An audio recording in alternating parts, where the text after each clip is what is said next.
Hello and welcome to Wisdom Wednesday. I'm Zoe from Learning Boosters, and you can find us at www.learningboosters.com.au. I'm also a #1 best-selling Amazon author, and you can find our book on Amazon, and it's called Learning Boosters for Children with Learning Difficulties. So have a look online or have a look at that book. And there are lots of things, lots of information that is going to help you. So today's Wisdom Wednesday, I'm going to talk about, is my child addicted to screen devices? I've had this question quite a bit in the last few months, and I thought I might just touch on the subject to help you find out what the signs are. Most parents will know whether their child is actually addicted or not. But some of these things might help you clarify a few things in your mind. So what I want to make clear from the beginning is it an addiction or is it an entrenched habit? So an entrenched habit is something that your child will do at a regular time, every day, for a certain amount of time. It's difficult to get them to stop. So an entrenched habit is just that they get into this frame of mind. An addiction, we'll talk about that in a second, but what I wanted to suggest to you is I've looked into some research on this, and the statistics are quite amazing. So most children will spend 3.5 hours a day on social media. So that's just social media. And that includes, kids from the age of 5 to the age of 17, 18. So we're looking right across the board of ages there. So 3.5 hours social media a day and 6 hours on a screen. Now, this screen time does also take into consideration using screens at school to do their schoolwork, but it also includes TV time. It also includes gaming time. So does this amount of time, so if we think about that, that can be, 9.5 hours a day. And that's an addiction. When a child is on the screen for 9.5 hours a day, that's actually an addiction. So what makes them addicts? Well, I'm going to suggest to you that, as you are probably aware, addiction means that they're physically dependent on something. So there's also behavioural addiction, and this can be incorporated when you're thinking about screen time as well. Physically and mentally, they are actually addicted. Their behaviour will change because of this addiction. So this addiction actually means that each time the action is repeated, the brain is being rewired. So what do I mean by that? Well, this means that the action that's repeated, because it gives pleasure or because it gives some type of emotive response, particularly pleasure, actually stimulates the making of the feel-good brain chemical dopamine.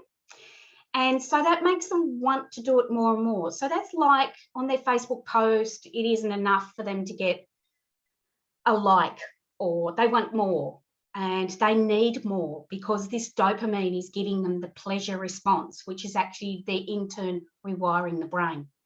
So this gives them a validation, which in turn switches on the dopamine and the cycle begins. So therefore, it isn't the device that is addictive, but the platform that gives them the validation. I hope that's clear for you. So it isn't the device, it's what they're getting out of the platform that they're on, whether it's TikTok, whether it's Facebook, any platform. These things can become addictive because of the pleasure response, so the making of the dopamine, which in turn rewires the brain. So videos or stories, as you're probably aware, on some platforms last only 24 hours. So this means that young people are endlessly checking these platforms in case they miss out on something. So there is this addictive behaviour is then formed because they're almost scared that they're going to miss out. They're going to miss something. that, you know, it's going to change their lives in some dramatic way if they miss something.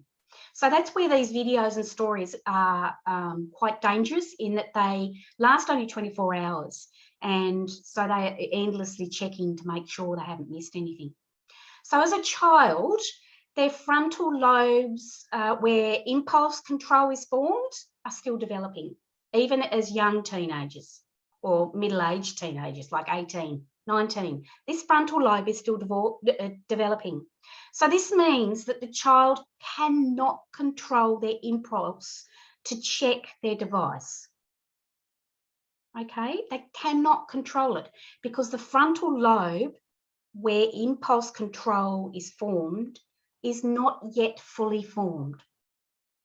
So what I'm going to do now is I'm going to give you 11 signs of screen addiction. So number one, sleeplessness. So difficulty getting to sleep, difficulty not having that device in the room with them so they can't sleep. Distractedness. So are they distracted by their device, but not only by their device when they're in other situations that they can normally handle? Are they a bit vague? Are they distracted? A loss of control. So loss of control can be verbally, physically, and mentally. Loss of concentration, of course. So are they concentrating on things well at school, well at home, well when they're doing a sport or learning an instrument, for instance? Out of character anger outbursts. So that comes back to the loss of control. If they're having lots of anger outbursts and it's out of character for them, then there's probably some element of addiction to a device there.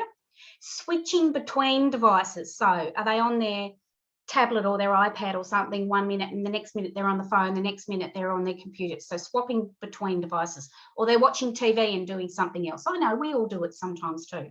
I'm aware of myself doing it sometimes, and I have to be conscious of that and stop that behavior of mine. So inability to focus at school or at home. So as I said, when they're actually separated from that phone, inability to focus on schoolwork, or inability to focus on learning that sport or practicing that sport or instrument. Craving their access to their devices. And I've seen it in my own child, his actual craving for it, because remember, it gives them that pleasure response. Instead of hanging out with friends, they're actually on a device. Are you fighting with them about the amount of time they have on their devices? That could be a sign that there's actually an addiction as well. And withdrawal and lack of interest in activities they used to be interested in. Yes, I'm not saying that's necessarily an addiction to phone or device, because sometimes interests can just waver because they've had enough of that particular interest. But if it's a regular thing where they're actually withdrawing on activities they really were interested in, say a week or even a month ago, then there may be an issue. So what can you do about this? So I want you to look out for our Wisdom Wednesday next month, because next month I'm going to be talking about some practical ideas to implement to change this. So we want to be careful when we're changing this type of behaviour that we don't do it cold turkey, because again, they will have a complete and utter meltdown. But I'm going to talk about that next month, so look out for that one next month. And I hope that these 11 signs have helped you sort of formulate an idea in your mind as to whether your child is addicted or not, whether they have a habit or whether it is an addiction. And if that helps, I really hope that we can get this happening for you and your family and change these behaviours. So look out for that Wisdom Wednesday next month on practical ideas to implement to help this change, and I will see you then. Bye now.